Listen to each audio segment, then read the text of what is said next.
Welcome in, Draft Nicks, to another edition of Draft Nation. Hi, I'm Chris Mack, and you know, whichever team is your favorite, whichever sport is your favorite, draftnation.com, the place to be. Can create your free account today and stay up to date on the latest, whether it's for Major League Baseball's hot stove, which is about to heat up, whether it be for your favorite NFL team that may be rapidly finding out they are not a playoff team and need to think more about the draft and developing the organization, whether it be your favorite NBA or NHL team.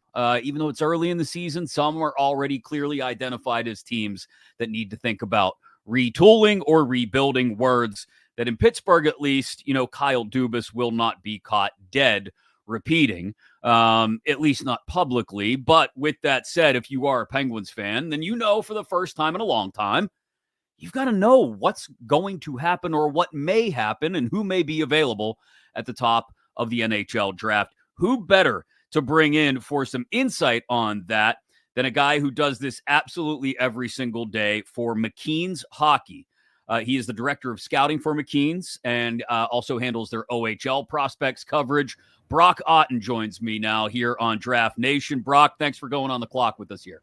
Yeah, appreciate you having me. Absolutely. As I said there to start this episode, for the first time in 2 decades, Penguins fans in particular are finding themselves having to become very attuned to what may or may not happen at the top of the draft. And you joked before we got started, as long as they don't trade that first round pick again, which was a tradition for years, right? It was burn first round picks and whatever we got to do for now. It's all about the here and now. And what's interesting is even though this is clearly a team that's in decline and needs to rebuild, there are still some inside the organization that think they can do it at a heightened speed than maybe is realistic. Kyle Dubas is amongst them. Fenway Sports Group is amongst them, who thinks they can rebuild or retool, again, words he doesn't necessarily care for using, but reorganize their personnel around Sidney Crosby so that they can give him one last good competitive run. As somebody who watches prospects and the draft on an annual a daily basis, just how realistic is that idea that a team who is cap strapped and contract poor, for lack of a better way to put it, can rebuild quickly within a year in some cases?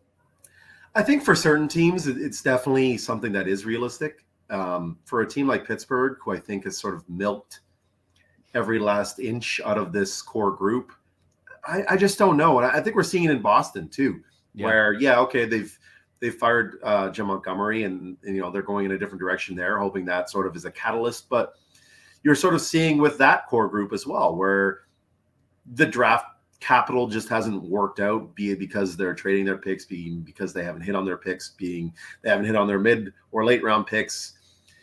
You're not bringing in youth. You're not getting that injection of youth that has allowed teams like, say, Tampa Bay to sort of extend that window because they've managed to find younger players who can have an impact, right? And Pittsburgh, I feel, sort of has hit that expiry date, unfortunately. And I think it is sort of time to retool. And we did joke about it. Like, I'm sure it's the number one nightmare of Pittsburgh fans right now that, they're going to wake up one day and that first round pick is traded for somebody who helps to push the Penguins and Crosby and Malkin and Letang into one more playoff run. But at the end of the day, the logistics of it are, this is a team that's ready for a new wave. And that doesn't mean trading Sidney Crosby.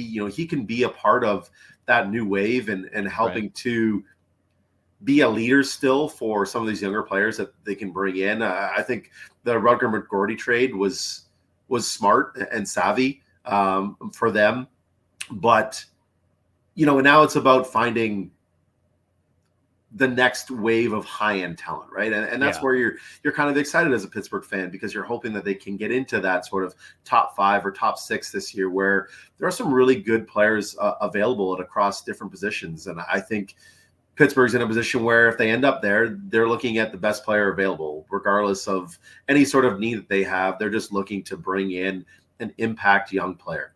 Yeah, well, 3 of the top 5 and probably 4 or 5 of the top 10 on most folks' big boards, although there may not be consensus, would include guys who I know you're very familiar with in the OHL, and we'll get to those guys in a couple of minutes. Just in general, what have you noticed before we turn the page to talk about some of these prospects specifically about those rebuilds on the fly or retoolings or whatever you want to call them, whatever term a GM or a franchise wants to use? What have you noticed about the ones that have worked more efficiently in, say, Washington, where they are actually squeezing a competitive season out of Alex Ovechkin? And when he's healthy again, he'll not only be chasing down Gretzky's record for goal scoring, but also be competing for a playoff spot. In LA, where seemingly they've done this a couple times now and been somewhat successful. You brought up Tampa Bay as well. They've never really bottomed out. What has worked for those organizations that maybe the Penguins haven't embraced yet and that Dubas needs to be ready to embrace, you think? I think part of it is building from the back end out, right? Like the teams that you just named have consistently gotten quality goaltending, and that's sort of been a problem for Pittsburgh this year, right? And the defense that they've built is sustainable. They're keeping pucks out of the net, and it's putting less pressure on their offense to be dynamic, right? And Pittsburgh sort of that's not the case for the Penguins currently, no. Right? And that's the key when you're trying to go through a successful sort of retool and remain competitive. You've got to be strong defensively. You've got to be solid and consistent in net, and that's the bottom line. And it's just not Pittsburgh right now. It hasn't been Boston. I mentioned them earlier, right? Jeremy Swayman has been not great this year after that holdout to start the year. And in LA, right, they've managed to bring in some guys over the years that we'll call it post Jonathan Quick era, who've managed to give them really solid, consistent starts. And Washington has done the same. Tampa obviously has Vasilevsky. That doesn't hurt. Yeah. But at the end of the day, that's the number one. You've got to keep pucks out of your net. You've got to limit chances. You've got to take pressure off your offense, especially when your offense is aging, when you've got sort of aging stars who just can't take on those minutes anymore. Yeah, I was going to say, sorry, Hedman and Vasilevsky are definitely a nice head start on never bottoming out. That's a good point. And look, as great as Chris Letang may be at times, you're right about the goaltending. Hasn't been what it needs to be. Letang has been up and down at best to start the year. Erik Karlsson barely looks mentally engaged at times, and the rest of the defensive core is in transition. So you make a good point. It's hard to build out from those positions, of strength when you don't have any of them. It's, for Penguins fans that saw the first build around Crosby as they came to prominence, won the first cup, and then tried to get back to winning a second one under the Ray Shero regime, they'll remember at one point the organization was flush with defensive prospects. I mean, they were 10, 11 deep some years on the blue line, and they were able to use those. The trades didn't always hit, but they were able to use them to try and take swings for the fences. And when you don't even have enough to dress out a top six that's playing well, I think it's a really good point and something fans probably need to spend some time thinking about and remembering is that's how it was built before. Yeah, absolutely. And I think you sort of mentioned that in order to have trade capital to use, you've got to draft well, right? Yes, you can use your draft picks, and that's sort of what Pittsburgh has, but they're being forced to use their first round picks year after year for that window because they haven't drafted it extremely well either, right? A lot of their, higher picks, their top 3 round selections that they have made just haven't really worked out for a various number of reasons. So let's talk about some of the names that are there at the top of the draft. I mentioned 3 of the top 5 are OHL products, probably 4 of the top 10 as well. But let's start with the guy who's number 1 before we get to the OHL products on most people's board, and that's James Higgins, the forward out of Boston College, who has done, I was talking about this with someone else a few weeks ago, has done a tremendous amount of growing, like physical growing over the last year, to the point where if you see old listings, he's 5'10", 175. You see current listings, he's put on a few inches and probably a good 15 to 20 pounds as well. The one thing I have noticed is that there seems to be, from the scouting reports I've read, a little more infatuation with the idea of him being able to play physically. Not that we're going to go back to the late 80s, early 90s style of power forwards crashing the crease, but that idea of having the physical maturity already is more attractive than some of these other players we'll get to. Matthew Schaefer, even though he's a defenseman, Michael Misa, who maybe haven't hit that growth spurt yet. Yeah, he's a late 2006, so he's going to be a little bit older than some of the other guys available this year. He's gone to college, which is a great route for players who want to add strength and build muscle and work on their conditioning, because they're not playing quite as much as some of the guys in the CHL or players that are playing over in Europe. So yeah, it's a great route for that. And Hagens definitely looks stronger this year than he did with the U18 program last year.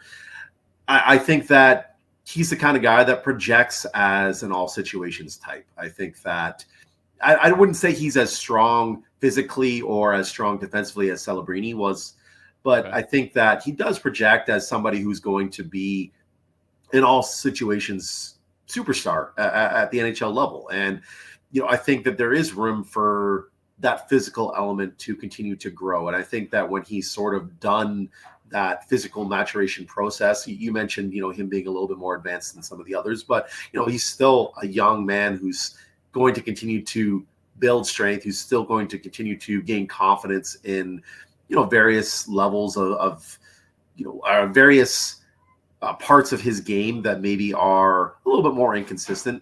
So it's going to be interesting to see where everything sort of levels off for him. Are we looking at more of like a Jack Hughes type for him at the NHL level, or is he going to end up being more of like that Jonathan Toews type, which was sort of the easy projection that everybody had for Macklin Celebrini last year, right? So maybe it's in the middle, and that's the exciting thing about scouting prospects is you don't know how these young men are going to develop, but you're very excited by the growth that Hagens has shown this year at BC. Is he capable of being a plug-and-play guy, or is he going to need another year? Do you get the sense that he'll take another year? Whether you're a franchise who thinks they can have an accelerated rebuild like Dubas and the Penguins, or another one who thinks maybe it might take a few years, how does Hagens fit into an organization's timeline as soon as he's drafted this summer?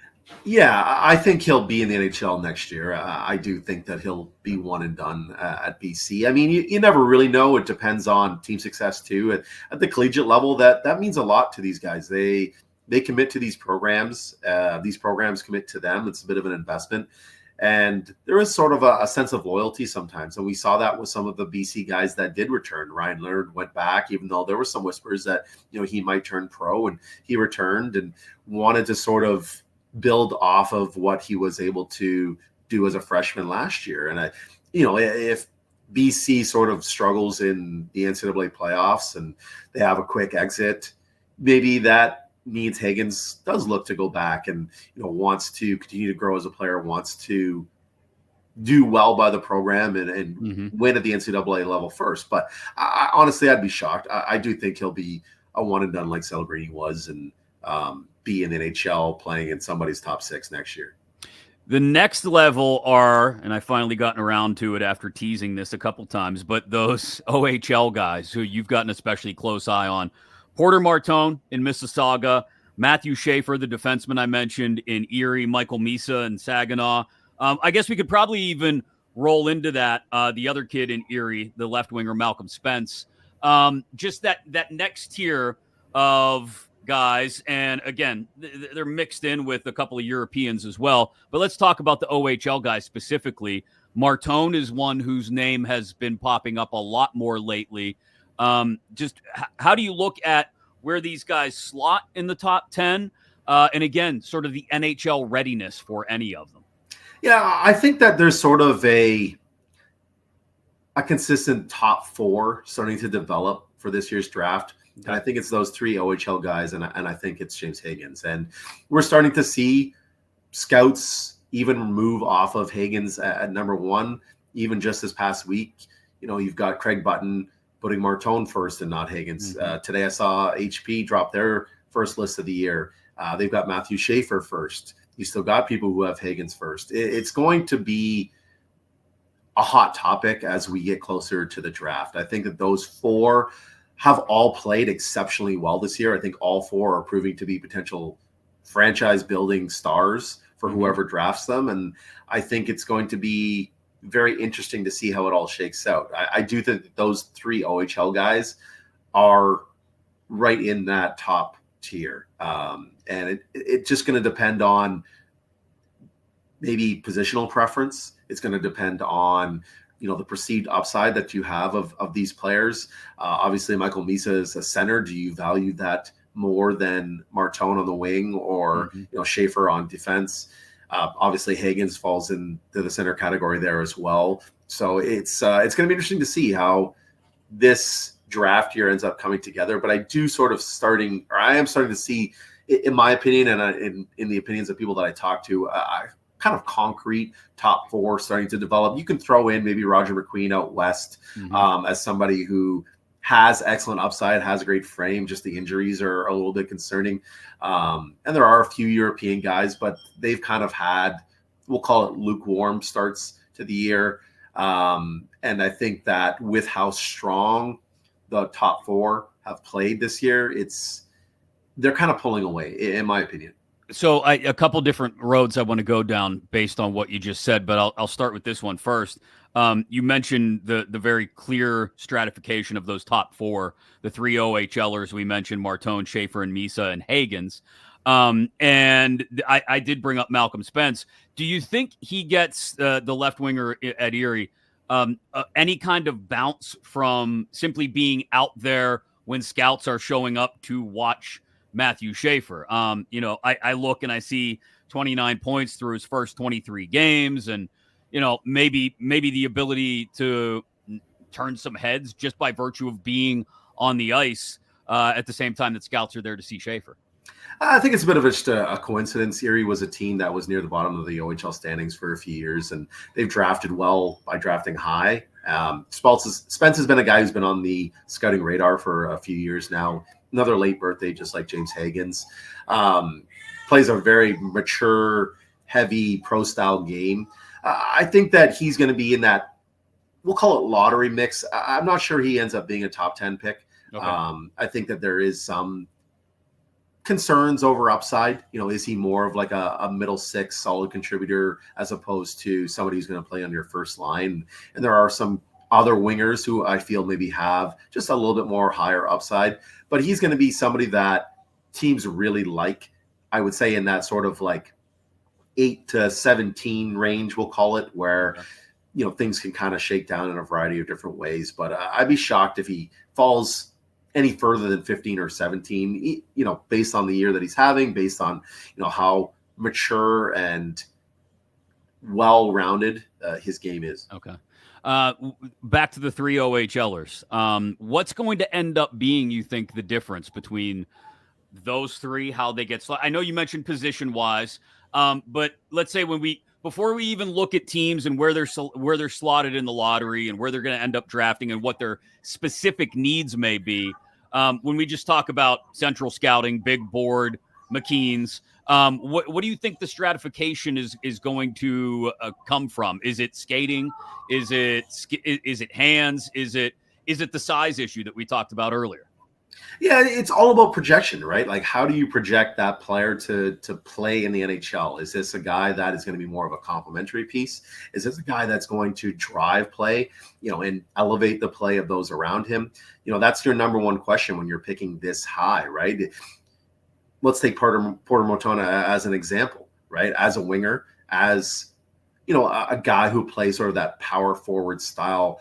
Are you really concrete in your assessment that he can drive play at the NHL level, or is he going to be more of a complementary piece to, a center who can push pace and he kind of fills in gaps, drives the net, works the wall, does sort of the little things on the ice to drive a line as a complementary piece? Whereas you're looking at maybe Higgins, Misa being those play drivers who make those around them better. And I think that's going to be a question that people ask of Martone versus the two centers. And it's a question that you're always going to ask when you're comparing a winger to a center, right? I think the other question too, when it comes to Martone versus those two, being Misa and James Hagens, obviously Matthew Schaefer, if we're talking about just the OHL guys. Right. Brampton has struggled this year in the OHL. They were sort of expected to be one of the upper echelon teams in the Ontario Hockey League. And, one point recently, they were in last place in their division. Yes, they've had some injury issues, definitely had some injury issues, especially on the back end, and it's really hurt the team. But at the end of the day, some of Martone's decision-making on the ice, be it from trying to force plays, trying to get teams W's just because it's been a bit of elusive lately, it's been lacking. And when you are comparing these high-level talents to each other, I think that's something that's going to stand out. So, if we go the rest of the year and Brampton continues to struggle and Martone continues to sort of force things at times, do teams, I'm not going to use the word sour on him, but when they're comparing them to, say, if Michael Misa ends up leading the OHL in scoring and, has a really good playoff for Saginaw, if Matthew Schaefer ends up having a great playoff for Erie, if James Hagens, ends up leading freshmen in scoring in the NCAA, right? Our team's going to look at that and say, like, these are three guys who not only had individual success, but were part of something on a team level, and Martone's supposed to be the leader for Brampton on a good team that's kind of performed under expectation. Is that going to be something that they sort of look at and scrutinize? And I can tell you it will be something that is scrutinized. It's obviously way too early for that. And as I said, Brampton's struggled with injuries. So you can't look at things. You can't make really, really concrete assessments right now, right? This is still very early in the junior year. It's a long season. These guys are going to go through ebbs and flows. They're going to battle injuries. Their teams are going to struggle at different times, depending on depth. It's a matter of how they finish, and I think that's going to be the big one for these four, because Martone is not going to play if Brampton continues to struggle. He's a late 06. He's not playing at the U18s. So, you scratch him off that list. He's not going to be playing there.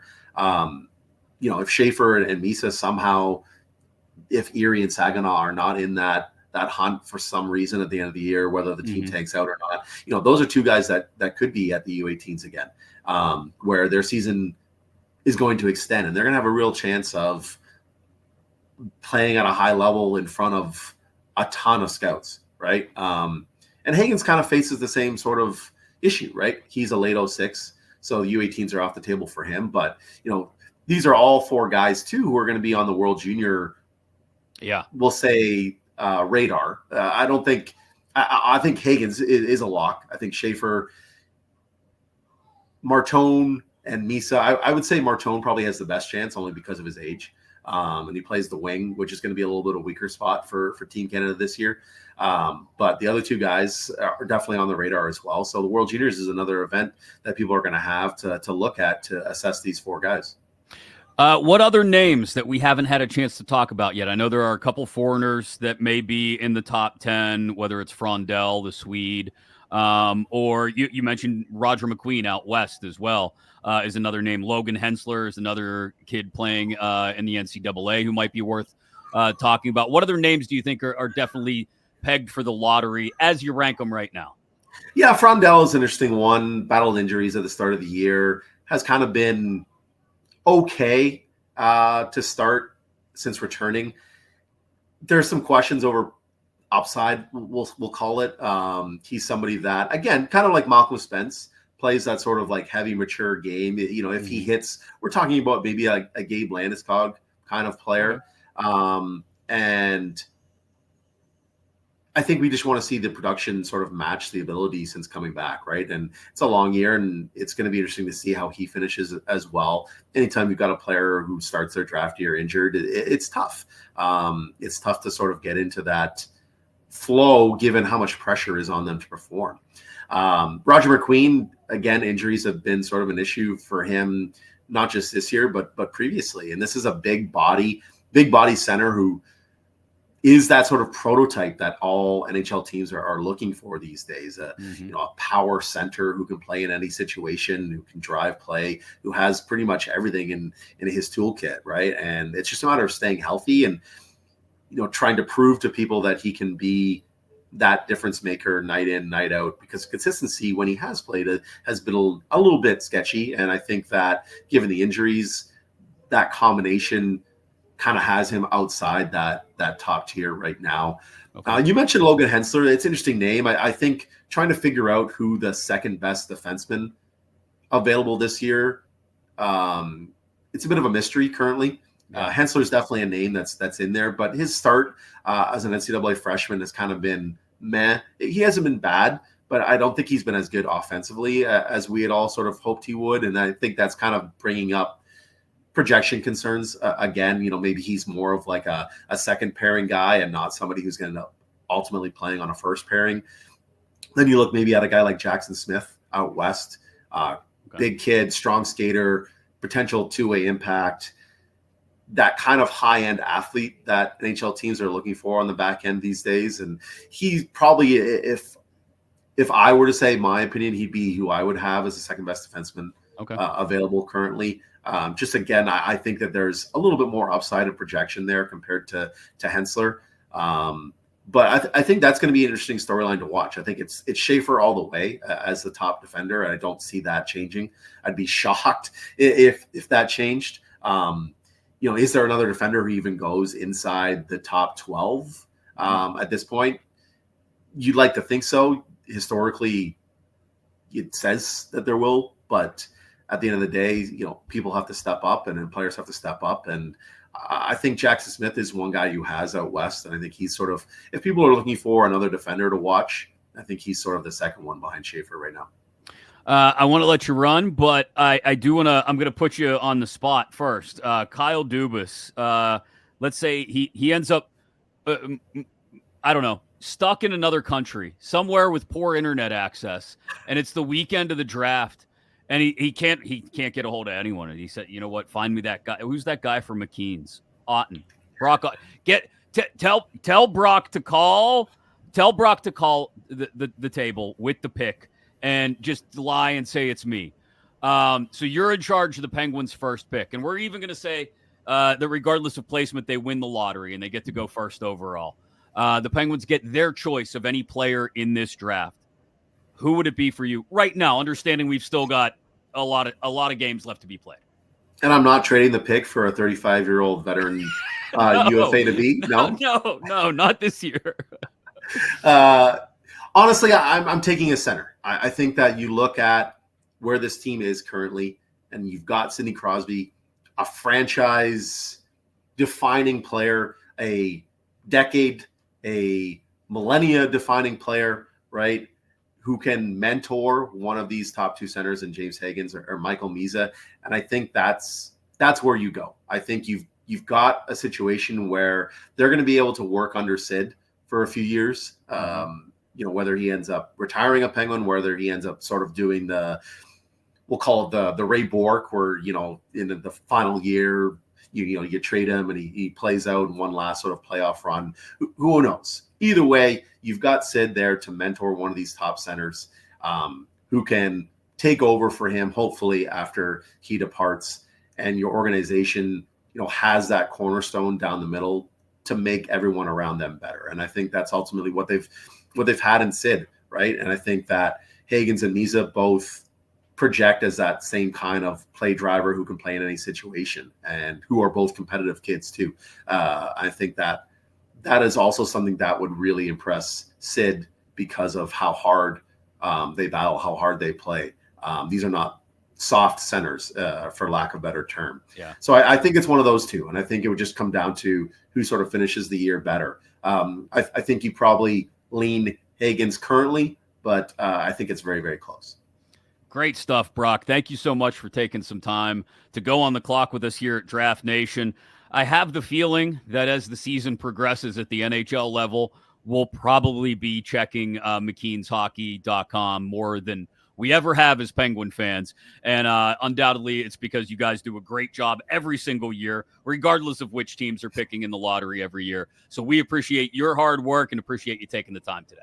Yeah, thanks, Chris. My pleasure.